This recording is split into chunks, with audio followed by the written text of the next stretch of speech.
Have you ever wondered what it feels like to defy fate itself? For me, walking without difficulty is not just a simple act. It's a miracle. 2 years ago, I was in a devastating car accident that left my spine severely damaged. The doctors told me I might never walk again, and the thought of spending the rest of my life in a wheelchair haunted every waking moment. But deep inside, something refused to accept their grim prediction. After months of grueling physical therapy, days filled with excruciating pain, and nights drowned in tears, I took my first step. That single step felt like conquering Everest. My heart raced, my legs trembled, but I stood tall, defying the odds stacked against me. But the journey didn't end there. It was only the beginning of an uphill battle. On stormy days when the cold seeped into my bones, the scars on my body screamed in protest. Every movement became a test of endurance, each step a reminder of how fragile yet resilient I am. There were mornings when I wanted to give up, when the ache was so unbearable that even standing seemed impossible. Yet I pushed forward, fueled by sheer determination and the fear of returning to immobility. I learned to adapt, to use braces during icy winters or take shorter walks under scorching summer skies, but never once did I stop moving. Each stride was more than motion. It was proof of life, resilience, and hope reclaiming its throne over despair. Walking isn't merely about mobility for me, it's about reclaiming freedom, one step at a time.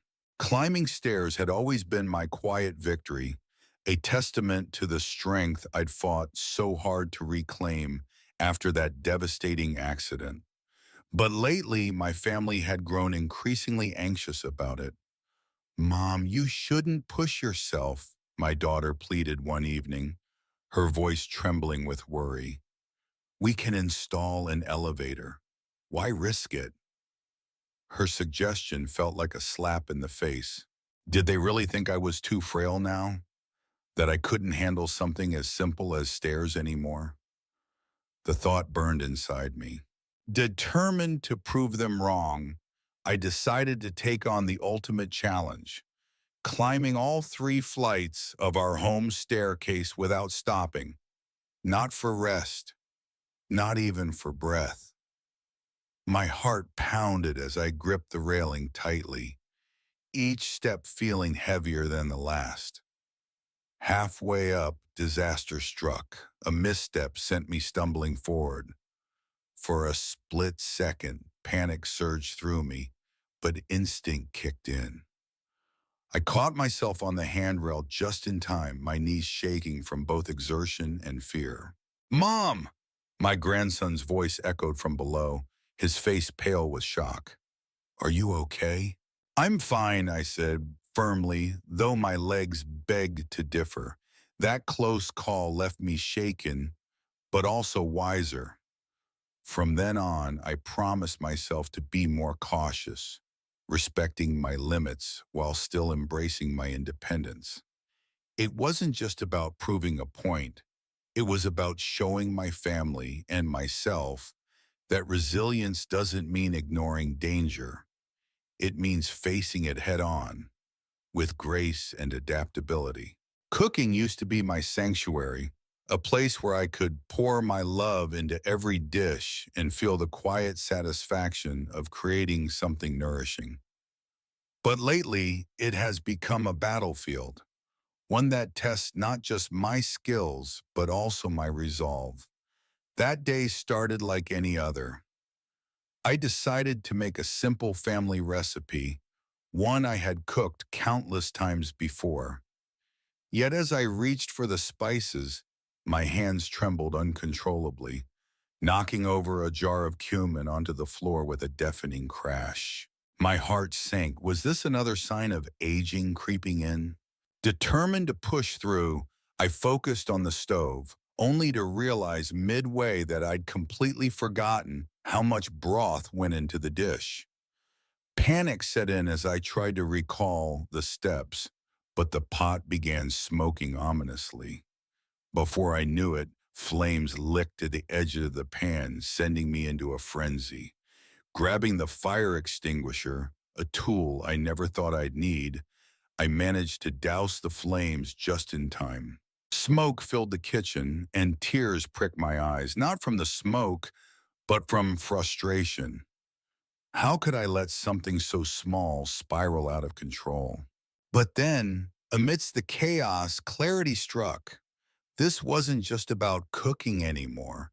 It was about learning to adapt, to slow down when necessary, and to respect the limits age sometimes imposes. From that day forward, I became more mindful, using oven timers religiously, keeping a fire blanket nearby, and even jotting down recipes I once knew by heart. Each meal now feels like both an accomplishment and a reminder. Life may throw challenges your way, but resilience keeps you moving forward. Remembering dates and appointments has always been second nature to me until recently. Lately, I've caught myself forgetting small things, where I left my glasses, what I was about to say mid-sentence, or even why I walked into a room. Each slip felt like a crack forming in the foundation of my mind, fueling an inner turmoil I couldn't ignore.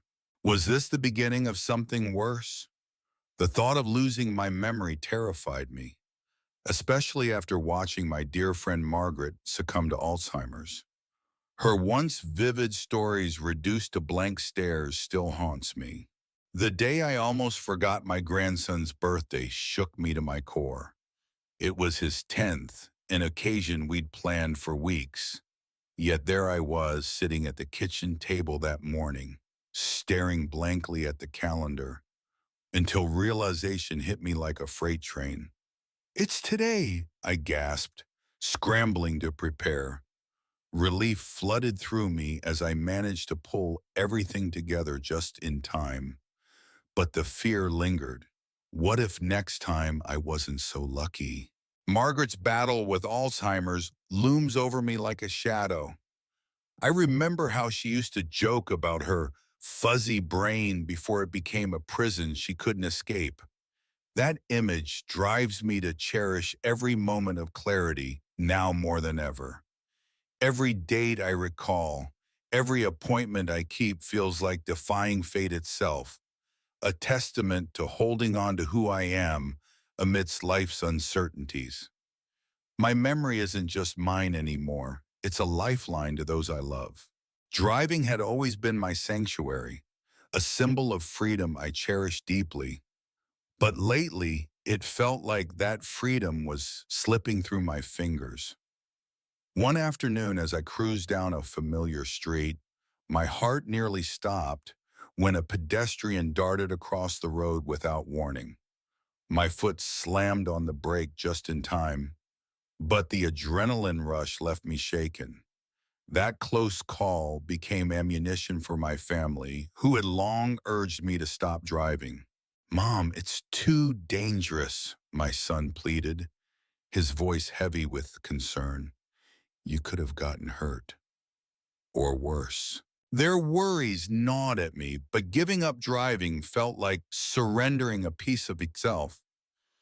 Yet the real battle came when I had to face my mandatory driving test, a gauntlet designed to evaluate whether I was still fit to command a vehicle. The day of the test, my hands trembled on the wheel as I navigated sharp turns and sudden stops under the scrutinizing gaze of the examiner. Every second felt like an eternity, each maneuver a potential deal breaker. When the examiner finally said, "You passed," relief washed over me like a tidal wave. But this victory wasn't just about keeping my license. It was about proving to myself and my family that I could adapt, stay vigilant, and remain independent despite the challenges aging through my way. Driving wasn't merely transportation. It was defiance against limitations, a declaration that I was still capable of steering my own life, literally and figuratively. Tending to my garden has always been a sanctuary for me, a place where I could nurture life and find peace. But even this haven wasn't immune to the trials of aging and nature's unpredictability. One spring, just as new buds began to bloom, disaster struck. Tiny invaders, aphids and caterpillars, attacked my beloved roses, leaving them withered and frail. Panic surged through me. These plants weren't just decorations, but symbols of resilience, much like myself after everything I'd overcome. I spent sleepless nights researching remedies, mixing natural pesticides by hand, and carefully tending each leaf. It was exhausting, yet giving up wasn't an option. Then came the cruel twist of fate. An unrelenting heat wave scorched the earth, turning vibrant greenery into brittle skeletons. Watching my cherished hydrangeas wilt under the merciless sun felt like losing old friends. The grief hit hard. It wasn't just about the loss of plants, but what they represented: vitality, hope, and years of care. For days, I wandered through the barren patches, feeling defeated, wondering if it was worth trying again. But deep down, something refused to surrender. Slowly, I replanted, choosing hardier species that could withstand harsh conditions. Each seedling became a promise to fight back against despair, to adapt, and to keep thriving despite setbacks. This battle taught me more than gardening skills. It reinforced my own strength. Life, like gardens, demands persistence. Every surviving plant now stands as proof that resilience can outlast even the harshest storms. Carrying groceries had always felt like a small victory, proof that I was still capable and strong. But one fateful afternoon, that sense of triumph turned into a painful lesson. As I struggled to lift an unusually heavy bag of canned goods from the trunk, a sharp pain shot through my lower back, leaving me frozen in place. The searing agony brought tears to my eyes, and for a moment, I thought I'd never recover. My grandson rushed over, his face pale with worry. "Grandma, let me help you," he pleaded, but stubborn pride flared within me. "I've got this," I snapped, though every movement felt like torture. The argument that followed stung almost as much as the injury itself. My daughter intervened later that evening, her voice firm but gentle. "Mom, we're not saying you can't do it. We just don't want you to hurt yourself." Her words hit close to home, forcing me to confront my own limitations. Over the next few days, I worked with a physical therapist who taught me how to adjust my posture and distribute weight evenly when lifting. It wasn't easy. Each adjustment felt unnatural at first, like relearning something I'd done all my life. Yet, I knew it was necessary not just for my health, but also to avoid becoming dependent on others. Slowly, I began to embrace these changes, finding strength in adaptation rather than resistance. Each trip to the store became a reminder that resilience isn't about doing things the hard way. It's about knowing when to adapt and thrive despite challenges. Every morning I stepped into my small living room, ready to embrace the light exercises that had become my lifeline. Stretching, walking in place, and gentle yoga poses were more than routines. They were affirmations of life itself. But one day as I bent forward during a stretch, an excruciating cramp seized my calf. Pain shot through me like lightning, leaving me gasping for air. For a moment, despair clouded my mind. Was this body failing me again? That night, doubt crept in. What was the point of pushing myself when progress felt so painfully slow? The next morning was no better.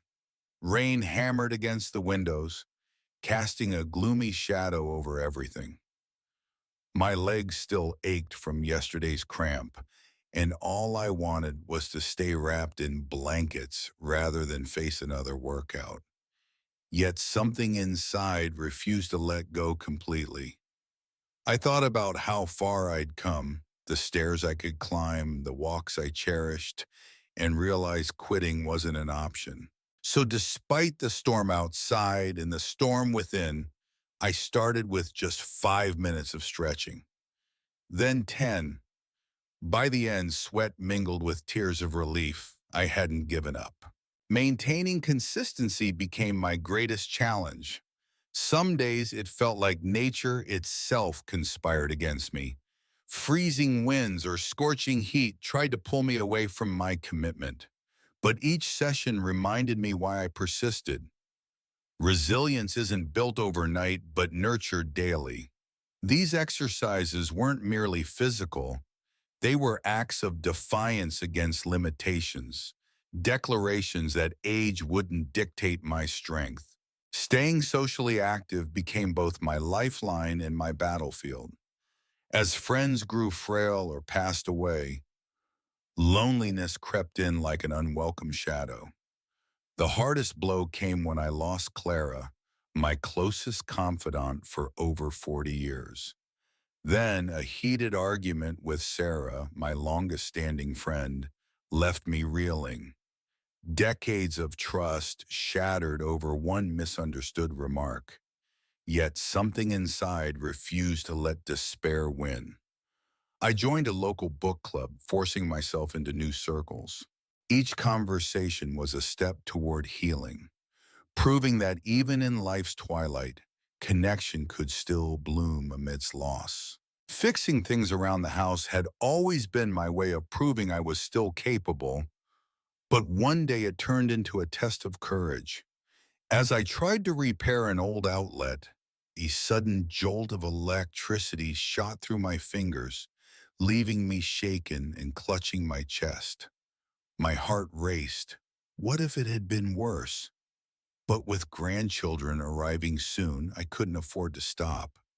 Their visit meant everything to me, and I wanted them to see a home that was cared for, not falling apart. Determined to finish, I moved on to fix a wobbly chair, but in my haste, I tightened a screw too much, cracking the wooden leg. Panic bubbled inside me as I stared at the damage, another reminder of how even small tasks could spiral out of control. Time was slipping away. Their car would pull up any minute. The pressure mounted, each tick of the clock echoing louder than before. Finally, after fumbling through tools and muttering under my breath, I managed to stabilize the chair just enough. It wasn't perfect, but it stood firm, a symbol of resilience. Like me, that day taught me humility and patience, reinforcing that independence isn't about perfection, but persistence. Reading had always been my escape, a portal to endless worlds and ideas. But as the years passed, my eyes began to betray me. Words that once danced crisply on the page now blurred together like smudged ink. One evening, while trying to read my favorite novel, I realized I could barely make out the text. Panic gripped me. Was this the end of my lifelong love affair with books? Determined not to give up, I invested in a magnifying glass, though using it felt cumbersome and frustrating at first. The real challenge came when even that wasn't enough. I scoured libraries and bookstores for large print editions, only to find limited options. My heart sank each time I left empty-handed, feeling like the world was slowly closing its doors on me. Then there was my stubborn habit of reading in dim light, a relic from younger days when I'd stay up late, devouring stories by lamplight. Now it only worsened the strain on my eyes. Breaking this habit felt impossible until one day I accidentally knocked over my lamp during an early morning reading session. The shattered bulb forced me to confront reality. Clinging to old habits was costing me more than convenience. It was risking my ability to read altogether. But I refused to surrender. With brighter lights installed and large print books finally in hand, I rediscovered the joy of turning pages. Each word became a victory, each chapter a testament to resilience. Reading wasn't just about consuming stories anymore. It was about proving to myself that age couldn't dim the light of curiosity within me. Staying updated with technology felt like stepping into a battlefield I wasn't prepared for. One morning, as I eagerly clicked on an email promising exclusive rewards, I found myself trapped in an online scam. My heart raced as I realized my account had been compromised. Panic surged through me at the thought of losing everything. It was a hard lesson, one that left me wary and overwhelmed by this ever-changing digital world. The stress didn't stop there. Every time my grandson mentioned terms like cloud storage or wireless syncing, they sounded like a foreign language to me. The frustration of feeling so out of touch weighed heavily on my mind. Yet giving up wasn't an option. Determined to reclaim control, I sat down with him every weekend, slowly learning how to navigate smartphones and video calls. Each small victory, sending my first text message, joining a family Zoom call, felt monumental. A reminder that resilience isn't about perfection, but persistence. Though daunting, adapting to technology became more than a survival. It was proof that even in uncertainty, I could still grow and thrive. Sleep had always been my refuge, a sacred escape from the chaos of life. But one night it betrayed me. Stress from recent challenges, physical strain, emotional struggles, and the weight of aging kept me tossing in bed for hours. Days turned into weeks as insomnia gripped me like an unrelenting shadow. My mind became a battlefield where worries clashed with exhaustion. Then came the nightmares, vivid replays of past hardships that left me gasping awake, drenched in sweat. Each dream felt like reliving old wounds I thought were healed. Desperate to reclaim rest, I embarked on a mission to rebuild my sleep habits. It wasn't easy. Every small change felt monumental. I forced myself to stick to a strict schedule, even when fatigue made mornings unbearable. Meditation replaced late-night TV, and calming teas became my new ritual. The process was grueling. Nights still stretched endlessly, but gradually peace returned. One morning I woke up refreshed, sunlight streaming through the window. For the first time in weeks, I felt alive again. This journey taught me resilience isn't just about strength during the day. It's also about finding calm in the dark, embracing healing, one peaceful night at a time. Managing my finances had always been a point of pride, a testament to my independence. But one day that confidence was shaken when I nearly fell victim to a financial scam. A seemingly legitimate email promised urgent account updates, and in a moment of haste, I almost clicked the link. My heart raced as my grandson intervened just in time, his voice sharp with alarm. "Grandma, this is a scam," he exclaimed. The realization hit me like a ton of bricks, how close I'd come to losing everything. That incident sparked heated debates with my family. My daughter insisted I let her handle my accounts, but I resisted fiercely. "It's not about the money," I argued, tears welling up. "It's about maintaining control over my own life." Yet deep down I knew she was right to worry. Determined to protect myself, I decided to learn online banking, a daunting task for someone who once preferred handwritten ledgers. Each login felt like navigating a labyrinth, riddled with unfamiliar terms and security prompts. There were moments of frustration when I accidentally locked myself out or mistyped passwords, leaving me red-faced and exasperated. But slowly progress emerged. I learned to monitor transactions, set up alerts, and even transfer funds securely. Every small victory became a reminder of my resilience. Though the digital world intimidated me, mastering it became an act of defiance against fear. Managing my finances wasn't merely about numbers. It was reclaiming agency, proving that age couldn't strip away my ability to adapt and thrive. Aging gracefully wasn't something that came naturally to me. It was a battlefield I had to fight every single day. The mirror became both my ally and my enemy, reflecting not just the wrinkles etched into my skin, but also the fears lurking in my mind. Each line told a story of resilience, yet society's whispers about growing old stung like daggers. You're slowing down, they'd say, or worse, isn't it time to let someone else take over? Their words planted seeds of doubt, making me question whether I still mattered. The hardest part was confronting my own insecurities.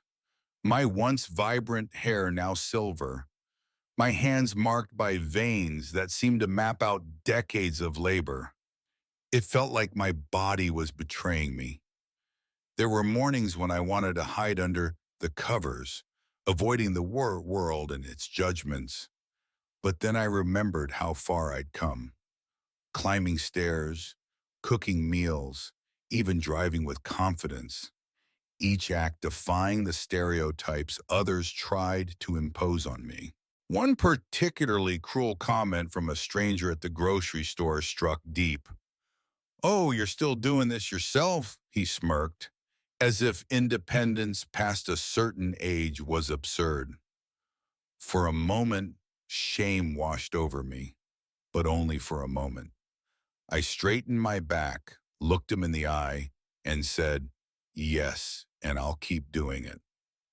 That encounter ignited a fire within me. Every challenge after that felt like reclaiming territory, my life, my worth, my identity. Facing aging with positivity wasn't easy. It meant battling inner demons and societal biases alike. Yet each victory, no matter how small, reminded me that strength isn't defined by youth. It's carried through courage, dignity, and an unyielding spirit. Caring for my appearance had always been a quiet act of self-respect, but one morning, I stared into the mirror and barely recognized myself. Overnight, it seemed, my hair had turned completely silver, a startling transformation that left me reeling. For days, I avoided social gatherings, dreading the pitying glances or thoughtless comments like, "You've changed so much." Each remark felt like a weight pressing down on me, amplifying my insecurities. Yet deep inside, something refused to let those words define me. Determined to reclaim my confidence, I began experimenting with styles that embraced this new chapter of life. It wasn't easy. Finding clothes and hairstyles that balanced elegance with age appropriateness felt like navigating uncharted territory. There were moments when frustration bubbled over, when scarves clashed with outfits or makeup looked less polished than intended. But I persisted. The real victory came when someone said, "You carry yourself with such grace." Those words reminded me that beauty isn't about defying age, but honoring it. Every choice, from tailored blazers to bold accessories, became an affirmation of strength and identity. Adapting wasn't just about appearances. It was about proving to myself that change doesn't diminish worth. It redefines it.